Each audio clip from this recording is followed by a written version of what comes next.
Hello guys, welcome back to my channel. ഇന്ന് നിങ്ങൾ കണ്ടുകൊണ്ടിരിക്കുന്ന വ്ളോഗ് എന്ന് പറയുന്നത് മെയിൻലി ഒരു മെമ്മറി വ്ളോഗാണ്. March and April in my life എന്ന് വേണമെങ്കിലൊക്കെ പറയാം. ഇത് അവരുടെ വ്ളോഗായിട്ട് പോസ്റ്റ് ചെയ്യാനുള്ള കാരണം തന്നെ ഒരു പക്ഷേ ഇതുമാതിരി മാർച്ചോ ഏപ്രിലോ നമ്മുടെ ജീവിതത്തിൽ കൊതിക്കുന്ന ധാരാളം പേര് നമുക്ക് ചുറ്റും ഉണ്ടാവും. അപ്പോൾ അതിൻ്റെ ഒരു സ്റ്റാർട്ടിംഗ് പോയിൻറ്റും കൂടി ആയിക്കോട്ടെ ഈ വ്ളോഗ് അല്ലേ. 8 മാസങ്ങൾക്ക് മുമ്പ് ഞാൻ എൻ്റെ day in my life video ഇട്ടപ്പോൾ നിങ്ങളോട് ഞാൻ കഴിഞ്ഞ 2 വർഷത്തോളമായിട്ട് വീട്ടിലിരിക്കുന്ന കാരണം എനിക്കുണ്ടായ പോസിറ്റീവ്സ് പറഞ്ഞു. അപ്പോൾ തന്നെ ഞാൻ പറഞ്ഞിരുന്നു നെഗറ്റീവ്സും ഉണ്ട്, അത് നമുക്ക് പിന്നെ ഒരു വ്ളോഗിൽ ഡിസ്കസ് ചെയ്യാം. ആൻഡ് മെയിനായിട്ട് എനിക്കുണ്ടായ നെഗറ്റീവ് എന്ന് പറയുന്നത് എന്താണെന്ന് വെച്ചാൽ ഞാൻ എൻ്റെ കംഫർട്ട് സോണിന് അഡിക്റ്റ് ആയിപ്പോയി എന്തായിരുന്നു. അതായത് എൻ്റെ കംഫർട്ട് സോൺ വിട്ട് എനിക്ക് ഒന്നും ചെയ്യാൻ താല്പര്യം ഉണ്ടായില്ല. സംഭവം എൻ്റെ ഉള്ളിലുണ്ട്, പുതിയ കാര്യങ്ങൾ എക്സ്പ്ലോർ ചെയ്യണം, പുതിയ സ്ഥലങ്ങൾ, പുതിയ ആളുകളെ പരിചയപ്പെടാം എന്നൊക്കെ. പക്ഷെ എന്താ ചെയ്യുക, ഒരു മടി എന്നെ ഇങ്ങനെ പിന്നിക്ക് വലിക്കുന്നു. ഈ ജേണീനെ ഞാനൊരു സെൽഫ് എക്സ്പ്ലോറേഷൻ ജേണി ആയിട്ടാട്ടോ കാണാനായി. അതായത് എന്നിലേക്കുള്ള യാത്ര ഞാൻ തന്നെ എനിക്ക് വേണ്ടി സെറ്റ് ചെയ്ത് വെച്ച് കുറേ ലിമിറ്റേഷൻസ് ഉണ്ടായിരുന്നു. അതൊക്കെ ഞാൻ ബ്രേക്ക് ചെയ്തു. ആൻഡ് അത് ബ്രേക്ക് ചെയ്തപ്പോൾ എനിക്കൊരു പുതിയ എന്നെ കാണാൻ പറ്റി. ഇതിലൊട്ടുമിക്ക യാത്രകളും ഞാൻ തനിയെ നടത്തിയതാട്ടോ. അതുകൊണ്ട് തന്നെ എനിക്ക് കുറേ കാര്യങ്ങൾ പഠിക്കാനും പറ്റി. ഈ ലോകത്ത് കാണണം ഒട്ടുമിക്ക സാധനങ്ങളോട് ഇൻട്രസ്റ്റ് ഉള്ള ഒരു കുട്ടിയാണ് ഞാൻ. എനിക്ക് പാട്ട് ഇഷ്ടമാണ്, വരയ്ക്കാൻ ഇഷ്ടമാണ്, സ്ഥലങ്ങൾ കാണാൻ ഇഷ്ടമാണ്, ഷോപ്പിംഗ് ചെയ്യാൻ ഇഷ്ടമാണ്. അങ്ങനെ എൻ്റെ ലിസ്റ്റ് നീണ്ടു കിടക്കും.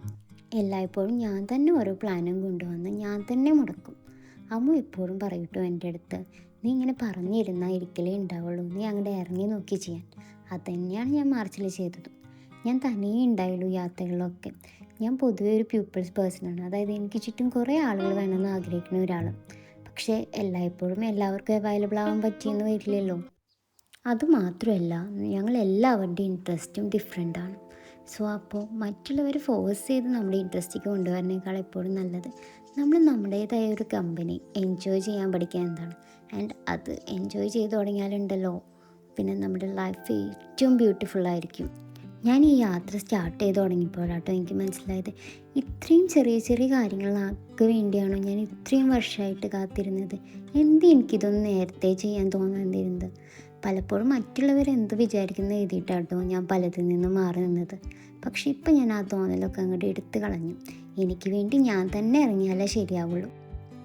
ഈ യാത്രകളിൽ ഞാൻ കുറേ പുതിയ ആളുകളെ പരിചയപ്പെട്ടു, പുതിയ സ്ഥലങ്ങൾ കണ്ടു, പുതിയ ഫുഡ് ടേസ്റ്റ് ചെയ്തു, പുതിയ മോഡ് ഓഫ് ട്രാൻസ്പോർട്ട് ഞാൻ ട്രൈ ചെയ്തു. ഞാൻ പേടിച്ച് എന്നെക്കൊണ്ട് ഒരിക്കലും ചെയ്യാൻ പറ്റില്ല എന്ന് കരുതി കുറേ കാര്യങ്ങളൊക്കെ ചെയ്തപ്പോൾ എനിക്ക് തന്നെ തോന്നി, ഇതൊക്കെ ഇത്ര സിമ്പിളായിട്ടാണോ ഞാൻ ഇതുവരെയായിട്ടും ചെയ്യാണ്ടിരുന്നതെന്ന്. എന്നെപ്പോലെ ഇങ്ങനെ ചിന്തിക്കുന്ന ധാരാളം പേര് നമുക്ക് ചുറ്റിനുണ്ടാവും. ഒന്നല്ലെങ്കിൽ മറ്റുള്ളവരെ കാത്ത് അവർക്ക് വേണ്ടി വെയിറ്റ് ചെയ്ത് അവരെല്ലാവരും വന്നിട്ട് പോകാമെന്ന് കാത്ത് നിൽക്കുന്നവർ, അല്ലെങ്കിൽ നമ്മുടെ ഇഷ്ടങ്ങൾ മറ്റുള്ളവർക്ക് വേണ്ടി മാറ്റിവെച്ചവർ. എനിക്ക് യാത്രകളിൽ നിന്നൊക്കെ മനസ്സിലായ ഒരു കാര്യം പറയാട്ടോ, നമ്മുടെ ഇഷ്ടത്തിന് വേണ്ടി ആദ്യം മുന്നിട്ട് ഇറങ്ങേണ്ടത് നമ്മൾ തന്നെയാണ്. പിന്നുള്ളവരൊക്കെ പിന്നാലെ വന്നോളൂന്നേ. നമ്മൾ ആരും ഒന്നിനും ഫോഴ്സ് ചെയ്യേണ്ട ആവശ്യമില്ല. നമ്മൾ ഹാപ്പി ആയിരുന്നാലല്ലേ നമുക്ക് ചുറ്റിനുള്ളവരെ നമുക്ക് ഹാപ്പി ആക്കാൻ പറ്റുള്ളൂ. അപ്പോൾ ഇനി ഒന്നും ആലോചിച്ച് ടൈം കളയണ്ട കേട്ടോ, നിങ്ങളുടെ ഇഷ്ടങ്ങളിലേക്കുള്ള യാത്ര തുടങ്ങിക്കോളൂ.